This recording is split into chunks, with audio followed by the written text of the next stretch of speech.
Now, there are thought to be about 2,000 European-born militants fighting alongside Islamic State, and around 400 are estimated to have come from Great Britain. Now, British nationals have publicly been among the most vehement supporters of the Islamic State group. Let's now take a look at what some of them have said and done. Just last week, a British rapper joined the Islamic State in Syria and posted a photo of himself holding a severed head on Twitter. Now, over a month ago, twin sisters and medical students followed their elder brothers to join the organization as well. And a Brit fighting in Syria threatened to take the terror to London and perform public executions in Trafalgar Square. And then early this year, UK police arrested former Syrian fighters when they arrived back home. And there was also a former British engineering student who said in an interview he was very happy to join the jihad.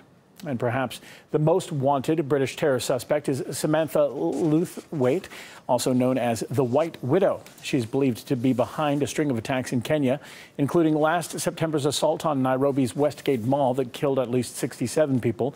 Known as the main recruiter of al-Qaeda in East Africa, she's on the run and believed to have undergone plastic surgery to avoid capture.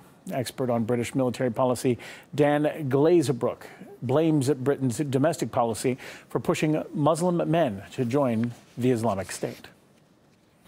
If you look how Muslims have been treated in this country, they've been alienated and demonized and scapegoated actually by the British media and politicians since the beginning of the so-called war on terror. They've been turned into a suspect community whose houses can be raided, can be thrown in prison without charge, etc., creating anger and frustration amongst young Muslims in Britain, and then encouraging them to leave Britain and go and fight in Syria.